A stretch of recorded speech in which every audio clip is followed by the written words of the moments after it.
இலங்கை ஜாழ்ப்பாணம் மற்றும் இலங்கை ஜாழ்ப்பாணத்தில் பிறந்து புலம்பெயர்ந்த உறவுகளாக கனடா, முக்கியமாக கனடா, யூரோப்பில் பிரான்ஸ், ஜெர்மனி இப்படியான இடங்கள்ல இருக்கிற உறவுகள் பல பேர் ஸ்டாலின் ஐயா அவர்களுக்காக பிரார்த்தனைகளை கடந்த ஒரு 72 மணித்தேலங்களாக பண்ணி கொண்டிருந்தாங்க. ஸ்டாலின் தொடர வேண்டும், அவரின் ஆட்சி தொடர வேண்டும் அப்படின்ற இதில் அந்த காணொலிகளை டிக்டாக்ல வேற சில தளங்களில் பார்த்தவர்கள் நமக்கு அனுப்பி இதை பற்றி பேசுங்க, இதை பாருங்க அப்படின்னார்கள். அதை பார்க்கக்குள்ள கண்டிப்பா சந்தோஷமா இருந்தது. இதை பற்றி வேற சில நண்பர்கள் வீடியோக்களை போட்டிருக்காங்க. இதுதான் உண்மை மக்களே, சரிங்களா? அதே நேரத்தில் ஸ்டாலின் ஐயா அவர்களுக்கு அப்புறம் இலங்கை ஜாழ்ப்பாணத்தில் மற்றும் ஜாழ்ப்பாணத்தில் பிறந்து வெளிநாடுகளில் புலம்பெயர்ந்த உறவுகளாக இருக்கிறவர்கள், கனடா, அமெரிக்கா, லண்டன் இப்படியான நாடுகளில் இருக்கிறவர்கள் சீமான் அண்ணாவுக்காக பிரார்த்தனைகளை வைத்து சீமான் அண்ணா அவர்கள் பெயரில் அர்ச்சனைகளை பண்ணி அவருக்கு வெற்றிகள் கிடைக்க வேண்டும் அப்படின்னு சொன்ன அந்த காணொலிகள், அந்த வீடியோக்கள் அப்படின்னு ஒரு பக்கம் ஸ்டாலின் ஐயா அவர்களும் இன்னொரு பக்கம் சீமான் அண்ணா அவர்களும் தமிழ்நாடு, இந்தியா தாண்டி உலகெங்கும் இருக்கிற மக்கள் அவங்க மீது வச்சிருக்கிற அன்பும் பாசமும் பார்க்கக்குள்ள சிறப்பா இருக்கு. இதுதான் உண்மை, இதுதான் ரியாலிட்டி, சரிங்களா?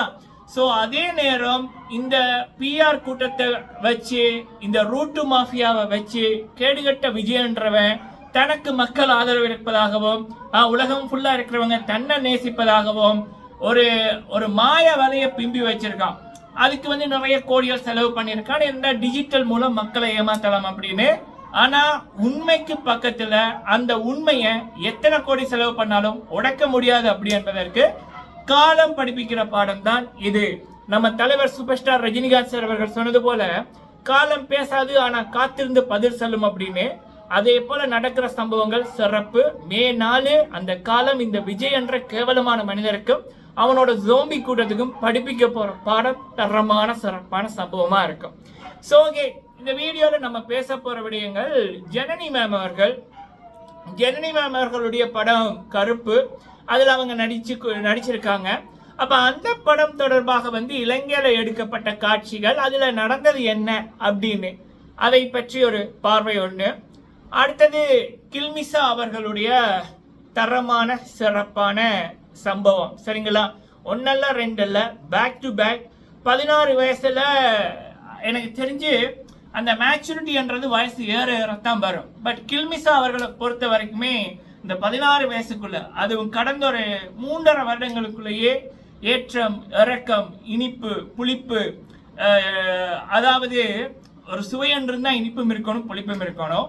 அதே போலதான் கில்மிசா அவர்களுக்கு பொறாமைப்படுற மனிதர்கள், வன்மம் பிடித்த மனிதர்கள், தூற்றுற மனிதர்கள், இன்னொரு பக்கம் இனிப்பு வாழ்த்துற மனிதர்கள், கொண்டாடுற மனிதர்கள். ஸோ இதுதான் வாழ்க்கை, ஏற்றம், இறக்கம் அப்படின்னு எல்லாமே புத்தகத்தில் படிக்கிறத விட, இன்னொருத்தங்க சொல்லி கொடுக்கறத விட அவங்களே அனுபவிச்சது, வாழ்க்கையில் அவங்களுக்கு அனுபவம் கிடைச்சது.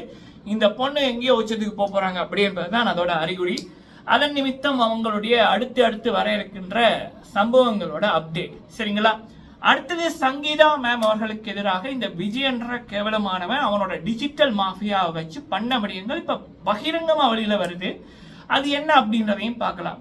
நீங்க போடுற லைக் பல பேருக்கு இந்த வீடியோவை கொண்டு போய் சேர்க்க உதவும். முடிந்தால் லைக் பண்ணுங்க, ஷேர் பண்ணுங்க. உங்களுடைய கேள்விகள், கருத்துக்கள் இருந்துச்சுன்னா கேளுங்க, சொல்லுங்க. அதை பத்தி அடுத்த வீடியோல பார்க்கலாம், பேசலாம். ஓகே, ஃபர்ஸ்ட் கில்மிசா அவர்கள் விடயத்துல இருந்து ஆரம்பிக்கிறேன். இப்போ ரீசெண்டா 2-3 நிகழ்ச்சிகளை முடித்தாங்க இலங்கையில பல இடங்கள்ல. அடுத்து நாளை 25 ஏப்ரல் 25 பேட்டிக்கலோ அங்க கில்மிசா அவர்களும் மற்றும் பல இசைக்கலைஞர்களும் ஒரு இசை நிகழ்ச்சி பண்ண இருக்கிறாங்க மாலை 7 மணிக்கு. அது தொடர்பான போஸ்ட் கில்மிசா அவர்கள் அவங்களுடைய சோசியல் மீடியா இன்ஸ்டாகிராம்ல போட்டிருக்காங்க, பாருங்க. அதுக்கப்புறம் 30ஆம் தேதி வவுனியால நடக்க இருக்கிற மிகப்பெரிய சம்பவம். அங்க வாய்சன் ராசே அவர்கள், மோனிஷா அவர்கள், பல தென்னிந்திய கலைஞர்கள் அப்படின்னு முதல் முறையாக வவுனியால பெரியதொரு இசை நிகழ்ச்சி நடக்க இருக்கு. அது அடுத்தது 5ஆம் மாதம் மே மாதம் 2ஆம் தேதி ஜெர்மனி அப்படின்னு. ஸோ இந்த பொண்ணு வேற லெவலுங்க. இளைஞர்கள் எப்படி இருக்கணும்னா இப்படி இருக்கணும் அப்படின்னு இந்த பொண்ணு படிப்பிக்கிற பாடம் சிறப்பு. சரிங்களா? இது வந்து நம்ம சில இளைஞர்களை பற்றி அவங்களுடைய அப்டேட்டை கொடுக்கக்குள்ள இளைஞர்கள் அப்படின்னைக்குள்ள ஃபோனை பார்த்துட்டு, இன்ஸ்டாகிராமை பார்த்துட்டு, ஃபேஸ்புக்கில் லைக்கை போட்டுட்டு, ரீலை போட்டுட்டு, தூங்கிட்டு, சாப்பிட்டுட்டு, ஐஸ்கிரீமை குடிச்சிட்டு அப்படின்ற அந்த காலத்தை இப்படியான நபர்கள், கில்மிசா போன்றவர்கள் அந்த இளைய தலைமுறையோட ட்ரெண்டே மாற்றுவாங்க. அது பேச பேச பல விடயங்கள் மாறும். சரிங்களா? அதற்கு கில்மிசா அவர்கள் புதியதொரு பல விடயங்களை பண்ணி கொண்டிருக்காங்க. இளைஞரண்டா இப்படித்தான் இனி இருப்பான் அப்படின்னு கில்மிசா அவர்கள் பல வழிகளை போடுறாங்க. சிறப்பு. ஓகே, அடுத்தது வந்து ஜனனி குணசீலன் மேம் அவர்கள், அவங்களுடைய படம் கருப்பு. அந்த படத்தில் சூர்யா அண்ணா அவர்கள் மற்றும் திரிஷா, சில பேர்களை சொல்ல பிடிக்கலப்பா சி அப்படின்னு தான் இருக்கும், அது திரிஷா. ஸோ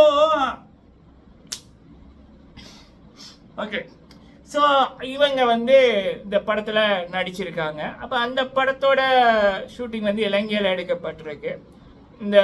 அப்போ அதில் வந்து சில விபத்துக்கள் ஏற்பட்டு ஒருத்தங்களை இல்லாமல் போயிருக்காங்க. இதை பற்றி நியூஸ் வந்து நேற்று வந்தது. அப்போ அதில் சில பேர் வந்து ஜனனி அவர்களும் அங்கே இருந்தாங்க. ஜனனிக்கு என்ன நடந்துச்சு தெரியாதா? சோஷியல் மீடியாவை பற்றி உண்மையை விட போய்க்கு தான் வியூ அதிகம், லைக் அதிகம், ஷேர் அதிகம். ஸோ அப்போ அது வந்து பல பேர் லைக் பண்ணி கமெண்ட் பண்ணி பல இடங்களில் ஷேர் பண்ணி கொண்டு வந்தாங்க. ஸோ ஆக்சுவலாக அந்த இடத்துல ஜனனி மேம் அவர்கள் இல்லை. சரிங்களா? ஸோ அது சூர்யா அவர்களும் வேறு சில கலைஞர்களும் தான் அங்கே வந்து இருந்தார்கள். சூர்யா அவர்கள் இருந்தார்களான்னு எனக்கு தெரியலை. சரிங்களா? அதாவது அந்த இலங்கையில் எடுக்கப்பட்ட காட்சிகளில் சூர்யா அவர்கள் இருந்தார்களான்னு எனக்கு ஷுவராக தெரியலை. பட் ஜனனி அவர்கள் அந்த இடத்துல ஷுவராக வந்து இல்லை. சரிங்களா? இதை வந்து கேட்டார்கள், ஜனனிக்கு என்ன நடந்துச்சு ப்ரோ, ஜனனி கருப்பு படத்தில் ஸோ இலங்கை பெண்ணாக நடிக்கிறாங்க, இங்கே எடுக்கப்பட்ட காட்சி என்னாச்சு ஜனனிக்கு அப்படின்னு. ஜனனி அவர்களுக்கு எதுவும் நடக்கலை. ஜனனி அவர்கள் அந்த இடத்துலையே இல்லை. சரிங்களா? ஜனனி அவர்களுடைய காட்சிகள் இலங்கையில் எடுக்கப்பட்டதான்னு எனக்கு ஷுவராக சொல்ல தெரியல. லெட்ஸி, படம் வந்ததுக்கப்புறம் பார்க்கலாம். ஓகே, இவனுங்க படத்தை வந்து நிறைய இது எடுப்பானுங்க, ஃபுட்டேஜ் எடுப்பானுங்க. ஆனால் ரிலீஸ் பண்ணைக்குள்ள பொலிட்டிக்ஸ் வந்து விளையாடிடும். அதாவது சினிமா பொலிட்டிக்ஸ். சரியா? புதியவர்களோட காட்சிகளை கட் பண்ணி போட்டு இந்த இருப்பாங்கல்ல, ஸோ நாப்பட்டிசம் கேஸ், இந்த விஜய் போன்ற நபர்கள் அப்படியான காட்சிகள், அவங்களுக்கு வேண்டப்பட்டவங்களோட காட்சிகளை அதிகமாக்கிடுவானுங்க. பார்ப்போம் ஜனனி மேமோட காட்சிகள் எவ்வளவு படத்தில் வருது அப்படின்னு. மே 26 இன்னும் ரிலீஸ் ஆகும், பார்ப்போம். சரிங்களா? ஓகே, அடுத்தது சங்கீதா மேம் அவர்கள், அவங்க தொடர்பான அப்டேட். ஆரம்பத்திலேயே பல பத்திரிகை நண்பர்கள் சொல்லிட்டாங்க, இந்த விஜயோட ஜோம்பி கூட்டம் சங்கீதா மேம் அவர்களை கெட்ட வார்த்தையால் எல்லாம் திட்டி கொண்டிருந்துச்சு, அவங்களுடைய குடும்பத்தை பற்றி பேசிச்சுது, பிறந்த நாடு அப்படின்னு ரொம்ப கேவலமாக பேசி கொண்டிருந்தார்கள். இதில் ஆரம்பத்திலேயே பல பேர் சொல்லிட்டாங்க, விஜயன்ற அந்த கேவலமான ஒருத்தன் சொல்லித்தான், அவன் காசு கொடுத்து தான் அவனோட பேஜஸ், அவனோட அந்த சோஷியல் மீடியா ஹேண்டில்ஸ் இவங்களை வந்து அட்டாக் பண்ணுது, இந்த வார்த்தைகளை பாவிக்குது. இப்போ வெளிப்படையாகவே வந்திருக்கு, எல்லாமே இவன் விஜயோட வேலைகள் தான் அப்படின்னு. இப்போ இந்த எலெக்ஷன் நடக்கக்குள்ள, அது நடக்க முதல் ஒரு 48 மணித்தேலங்களுக்கு முதல் இந்த சின்னத்திரை ஆர்டிஸ்ட் இருப்பாங்கல்ல, முக்கியமாக விஜய் டிவியில் பிக் பாஸுக்குள்ளே போனவங்க, அடுத்தது சோஷியல் மீடியா இன்ஃப்ளூயன்சர்ஸ், மில்லியன் கணக்கில் ஃபாலோவர்ஸ், சப்ஸ்கிரைபர்ஸ், இதெல்லாம் வச்சிருக்கிறவங்களுக்கு லட்சக்கணக்கில் போயிருக்கு விஜயோட பிஆர் மாஃபியா கிட்ட இருந்து. ஏன் அப்படின்னா இவனை ப்ரொமோட் பண்ண சொல்லி 72 மணித்தியாளர்கள் 2 மணித்தியாலத்துக்கு ஒருக்கா ஒரு போஸ்ட் அவங்களே எடிட் பண்ணி கொடுப்பானுங்க. இந்த உங்கள் விஜய் வர்றான் அந்த பாட்டு ஒன்று இருக்குல்ல, அவன் பாடியிருப்பான், அதை போடுறது, மாசம் எடிட் பண்ணுறது, அதாவது மக்களை இன்ஃப்ளூயன்ஸ் பண்ண சொல்லி லட்சங்கள் போயிருக்கு. இதே மாதிரி தான் சங்கீதா மேம் அவர்களை அட்டாக் பண்ணியும் இந்த கேவலமானவன் தான் பண்ணா.